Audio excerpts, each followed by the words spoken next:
सबसे बुरी हार भारतीय जनता पार्टी हारेगी। सबसे बुरी हार इसलिए हारेगी क्योंकि लोकसभा में जो हार हुई है वो अभी भी समझ नहीं पा रहे हार कैसे गए।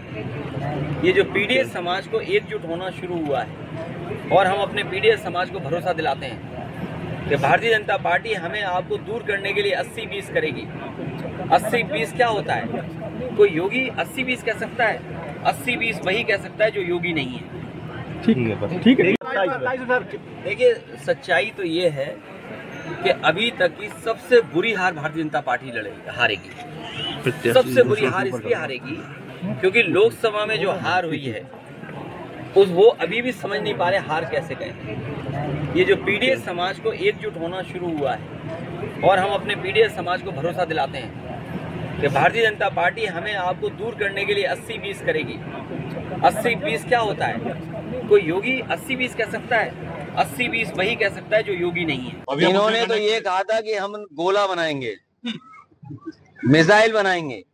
इन्होंने कहा कि डिफेंस एक्सपो यहाँ पर हो गया है, यहाँ पर डिफेंस का बड़े पैमाने पे काम होगा। लैंड टू लैंड, जमीन से जमीन पे मारने वाली मिसाइल बनेगी, जमीन पे आसमान को में मारने वाली मिसाइल बनेगी, आसमान पे आसमान में मारे वो मिसाइल बनाएंगे, बड़े बड़े टैंक बनेंगे, बड़ी बड़ी तोपें बनेंगी। अगर बुंदेलखंड वालों हमें बताओ कहीं बन रहा हो तो बता दो। अरे कम से कम बीजेपी वालों, सुतली का बम जो बनता है दिवाली पे वो बम तो बना दो यहाँ कहीं। बिजली का निजीकरण हो गया भैया। बिजली के निजीकरण के ही नहीं बल्कि आपका आरक्षण छीना जा रहा है। जब बिजली का निजीकरण हो जाएगा तो मनमाने ढंग से बिल वसूला जाएगा और किसानों को भी मीटर लगा दिया जाएगा। अभी तो मीटर थोड़ा बहुत धीमे चल रहा होगा, प्राइवेट का लगने के बाद मीटर भी तेज भागेगा, आपके माध्यम से वहां तक पहुंचेगी। मैं अपने पत्रकार साथियों से कहूंगा, प्रयागराज में आज भी आप जाइए, थानों के सामने, अस्पताल के सामने, आपके स्टेशन के सामने या पब्लिक प्लेसेस जितनी भी हैं वहां आज भी पोस्टर लगे हुए हैं और सरकार का आंकड़ा ये बताता है कि 900 लोगों के लगभग अभी तक मिले नहीं है। मैं आपके माध्यम से भी कहूंगा, कुंभ तो खत्म हो गया, महाकुंभ खत्म हो गया, लेकिन कम से कम उन परिवार के सदस्यों की सच्ची जानकारी तो मिल जाए। और यही नहीं, हमारे मुख्यमंत्री जी भी कमाल के कहते हैं कि हमने 4 लाख नौजवानों को रोजगार दिया मोटरसाइकिल से, कि जो बैठा करके ले जा रहे थे।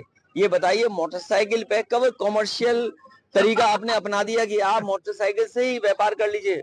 और इसका मतलब ये है कि अब नौजवानों को 144 साल बाद रोजगार मिलेगा। अब तो मिलना नहीं है। बराबर उठाते रहे लेकिन कांग्रेस नहीं उठा रही थी, क्या वजह? मुझे किसी और दल की जानकारी के बारे में कुछ नहीं कहना, लेकिन हमारी जिम्मेदारी ये है कि सरकार की व्यवस्था जहां नहीं अच्छी है। और मैं इसलिए कहता हूं, हम अपने यहाँ के पत्रकारों से कहूंगा कि अगर आपको कुंभ के बारे में जानना है तो समाजवादी सरकार ने जो कुंभ का आयोजन किया था उसमें हार्वर्ड ने स्टडी की थी कि एक शहर कैसे बसता है, कैसे शहर हटाया जाता है, कैसे नदियों का मिलना होता है। हमारे कुंभ के आयोजन को सबसे पहले शुरू अगर किसी ने किया तो कन्नौज के और इस देश के सम्राट हर्षवर्धन ने शुरू किया था।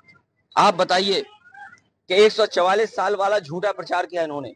हर कुंभ 144 साल बाद होता है। किसी भी अच्छे ब्राह्मण पंडित से पूछ लीजिए,